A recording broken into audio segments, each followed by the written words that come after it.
دا د الله کلام دی، نه د پیر بابا رحمت الله تعالی علیه، نه د سید بابا رحمت الله علیه، نه کاکا صاحب رحمت الله علیه قول بیانوم، نه د دې مشرانو وینا کوم، د الله کلام بیانوم. الله دې خلکو د بهترین خلق ویلی. لا خیر فی کثیر من نجواهم الا من امر بصدقه او معروف او اصلاح بین الناس. صدق الله العظیم. درود شریف اخلاص باندې اللهم صل علی محمد. قرآن مجید کې الله پاک فرمایي چې لا خیر فی کثیر من نجواهم. الله فرمایي چې ډېر خبرې داسې دي چې په هغې کې څه خیر نشته دی، خو یو څو خبرې داسې دي چې هغه د خیر نه ډکې دي. د هغې ذکر الله کوي او فرمایي لا خیر فی کثیر من نجواهم الا من امر بصدقه. یو هغه خبره د خیر ده چې چا د صدقې حکم وکړو. دویم نمبر خبره او معروف یا د نیکۍ حکم وکړو. او دریمه خبره کې چې کوم الله خیر یا خو دې هغه داده او اصلاح بین الناس، چې د خلکو په منځ کې صلح راوسته، اصلاح راوسته او د خلکو په منځ کې روغ راوسته.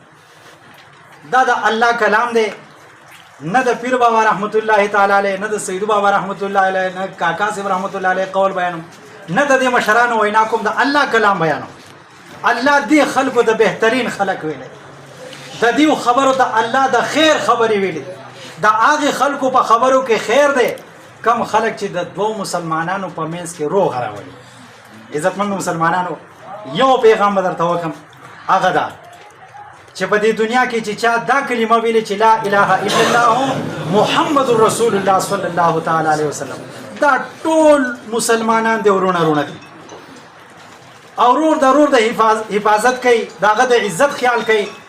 خو کله کله د دې په منځ کې تنازع راشي، اړه راشي، نو دوه حقیقي رونه چې دی هغوی په منځ کې ورانه راځي.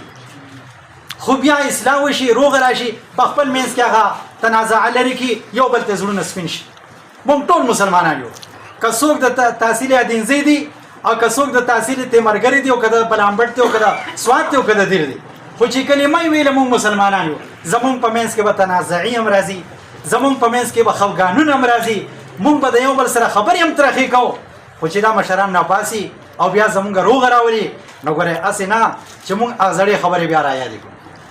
موږ به بیا ټول رونه یو، بیا زمونږ رورولي شروع شوه، زمونږ دشمنۍ هغه په دوستۍ بدل شوې، نفرتونه په محبتونه بدل شو، او زمونږ هغه لانجې کونجې په خپل روزګار باندې بدل شو.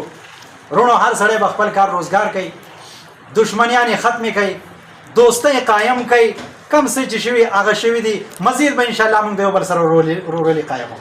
نبی علیه صلات وسلام صحابه کرامو سره ناست دی، نو د صحابه کرامو نه تپوس کوي، صحابو داسې یو عمل درته معلوم دی چې هغه د مونځ نه، هغه د روژې نه او هغه د زکات نه هم بهتر. ډېر ګورئ لازم اعمال دی، روژه، زکات او مونځ. د مونځ دپاره مونږ جوماتونه قایم کړي دي، خرچې کوو، بیلونه راځي په جومات کې مونږ قسم خرچې کړي. د څه دپاره؟ دا یو لازم عبادت دی. روژې دپاره مونږ خرچې کوو، دا لازم عبادت دی. نبی علیه صلات وسلام فرمایي د دې عمل نه غوره عمل له ته معلوم دی. نو صحابه کرام ورته عرض کړي حضور نه دی معلوم. نبی علیه صلات وسلام ته وفرمایل چې دا هغه عمل دی، د هغه انسان عمل دی چې دا د دوو کسانو په منځ کې صلح کوي او روغه کوي. د دې انسان عمل د الله پیغمبر د روژې نه، د زکات نه او د مونځ نه غوره عمل ویلی دی. یو حدیث کې راځي نبی علیہ السلام وایي کله چې یو ورور مسلمان د بل ورور مسلمان د جرګې لپاره د روغې لپاره پاسي، په یو قدم باندې د انسان ته رب العالمین د اویاو کالو د هغه عبادت چې قبول شوی وي. یو عبادت خدا چې نه قبول شوی، یو د رب العالمین په قانون کې چې قبول عبادت وي، نو په یو قدم دا اویاو کالو هغه عبادت، هغه اجر او ثواب ملاویږي. او بل حدیث کې دا راځي حضرت عبدالله ابن عباس رضی الله عنه یو ځل اعتکاف ته ناسو، یو صحابي راغی، وی حضرت وی تاسو خو اعتکاف ته ناسې، وی زما ته لږ حاجت و، ضرورت و.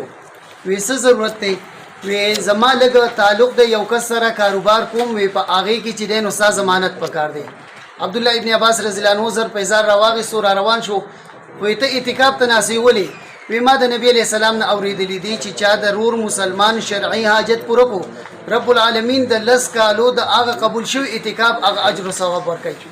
دا کوم آیات کریمه چې تلاوت شو په دې کې رب العالمین دغه وضاحت کوي انما المؤمنون اخوه فاصلحوا بين اخويكم مسلمانان چې دي نو دا ټول رونه دي د دې رونو په منځ کې اتفاق راولي روغ راولي نو په هغه روغ راويستو باندې دغه اجر او ثواب دی یا حدیث کې راځي نبی علیہ السلام وایي دا ټول مسلمانان چې دي ک جسد واحد دا پشان د وجود دی وی اسی دي کچرتا په دی وجود کې سترګې ته تکلیف وي نو ټول وجود ته تکلیف وي دغه رنگي ک په سر باندې دړي نو هغه ټول وجود ته تکلیف وي نو دغه رنگي د معاشري دا حالات راځي چې کله د یو مسلمان په منځ کې اختلاف راشي نو ټول مسلمانان ته هغه غم او دړ پکار دی چې دا محسوس شي دا نه چې یاره پرور مسلمان باندې خفګان راغی او زه په خوشاله شم